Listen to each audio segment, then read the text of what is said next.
जय श्री राम। भागे भालु बली मुख जूथा ब्रिकु बिलोक जिमिमेश बरूथा चले भागी कपि भालु भवानी बिकल पुकारत यारत बानी। जब कुंभकर्ण बानरों को पटकने लगा और रावण की दुहाई देने लगा, अर्थात उसकी जय जयकार करने लगा, ये सब देखकर रीछ बानरों के झुंड ऐसे भागे जैसे भेड़िए को देखकर भेड़ों के झुंड भाग जाते हैं, उस तरह भागने लगे। वानरी सेना फिर भागने लगी। शिव जी कहते हैं, हे भवानी, वानर और भालू व्याकुल होकर आर्तवाणी से अर्थात दुखी स्वर से पुकारते हुए भाग चले।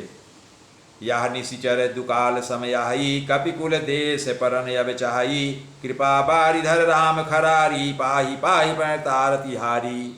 वे कहने लगे, अर्थात वानर और ऋक्ष कहने लगे, यह राक्षस दुर्भिक्ष के समान है जो अब वानर कुल रूपी देश में पड़ना चाहता है। हे कृपा रूपी जल के धारण करने वाले मेघरूप श्री राम, हे खर के शत्रु, हे शरणागत के दुख के हरने वाले, रक्षा कीजिए रक्षा कीजिए।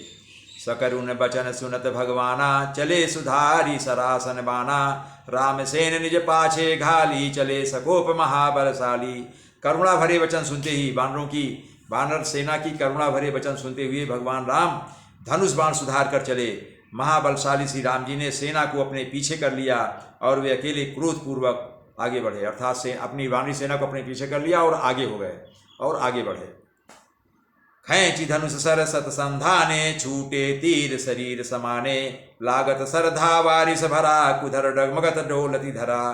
भगवान राम ने धनुष को खींचकर 100 बाण संधान किए, अर्थात 100 बाण मारे एक साथ। बाण छूटे और उनके शरीर में समा गए। बाणों के लगते ही वह क्रोध में भरकर दौड़ा।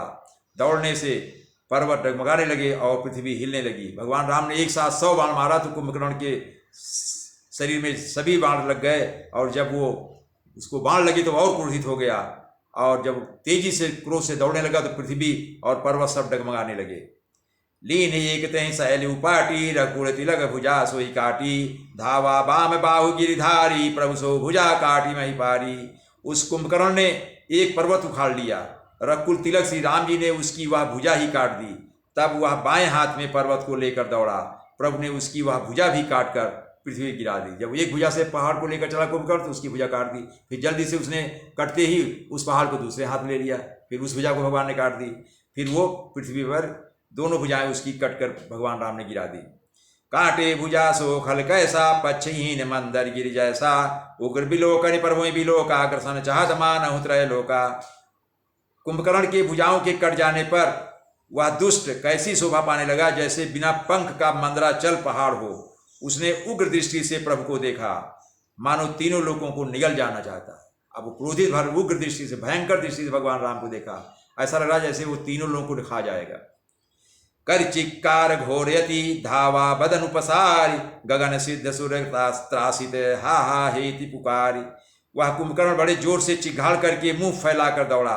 आकाश में सिद्ध और देवता डर कर हा हा हा इस प्रकार पुकारने लगे। देवता भी डर गए आकाश में। सभय देव करुणा निजाने श्रवण प्रजंत रसरासन उताने विशिक निकर निशिचर मुख भरे तदवि महाबल भूमि न परेऊ।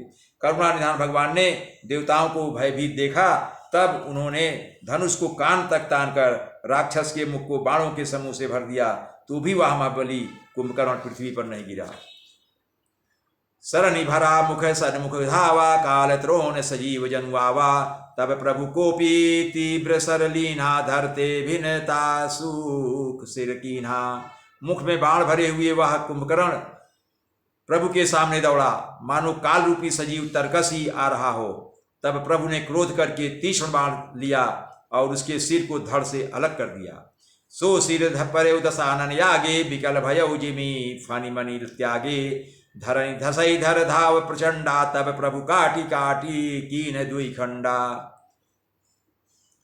वह सिर अर्थात कुंभकर्ण का सिर रावण के आगे जा गिरा। उसे देखकर रावण ऐसा व्याकुल हुआ जैसे मणि के छूट जाने पर सर्प व्याकुल हो जाता है। कुंभकर्ण का प्रचंड धड़ दौड़ा जिससे पृथ्वी धंसी जाती थी। तब प्रभु ने काट कर उसके 2 टुकड़े कर दिए। उसका जो धड़ बचा था उसके भी 2 टुकड़े भगवान राम ने कर दिए। परे भूमि जीव नभते भूधर हेठ दाबि कपि भालु निशाचर तासु तेज प्रभु बदन समान आसुर मुनि सब अचंभव माना। वानर भालू और निशाचरों को अपने नीचे दबाते हुए दोनों टुकड़े पृथ्वी पर ऐसे पड़े जैसे आकाश से दो पहाड़ गिरे हों। उसका तेज प्रभु श्री रामचंद्र जी के मुख में समा गया।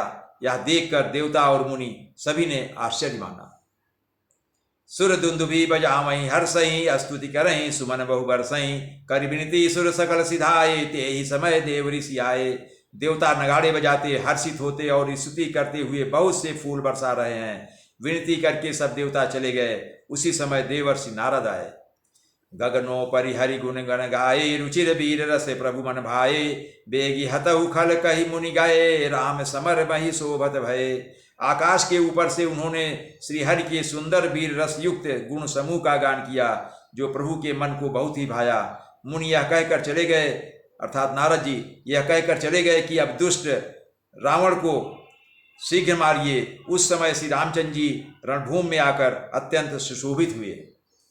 संग्राम भूमि विराज रघुपति अतुल बल कौशल धनी। श्रम बिंदु मुख राजीव लोचन अरुण तन सोनित करी। भुज जुगल फेरत सर सरासन भालू कपि चहु दिशि बने।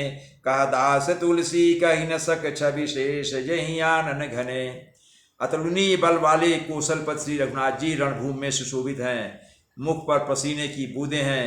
कमल के समान नेत्र कुछ लाल हो रहे हैं। शरीर पर रक्त के कण हैं। दोनों हाथों से धनुष और बाण फिरा रहे हैं। चारों ओर रीछ और बानर सुशोभित हैं। तुलसीदास जी कहते हैं कि प्रभु की इस छवि का वर्णन शेष जी भी नहीं कर सकते, जिनके बहुत से मुख हैं। निश्चर यधम अलाकर ताहि दीन निज धाम। गिरजा ते नर मंदमती जे न भजय श्री राम। शिव जी कहते हैं, हे गिरजा, कुंभकर्ण जो नीच राक्षस और पाप की खान था, उसे भी श्री राम जी ने अपना परम धाम दे दिया। अतः वे मनुष्य निश्चय ही मंद बुद्धि हैं जो उन श्री राम जी को नहीं फंसते। जय श्री राम।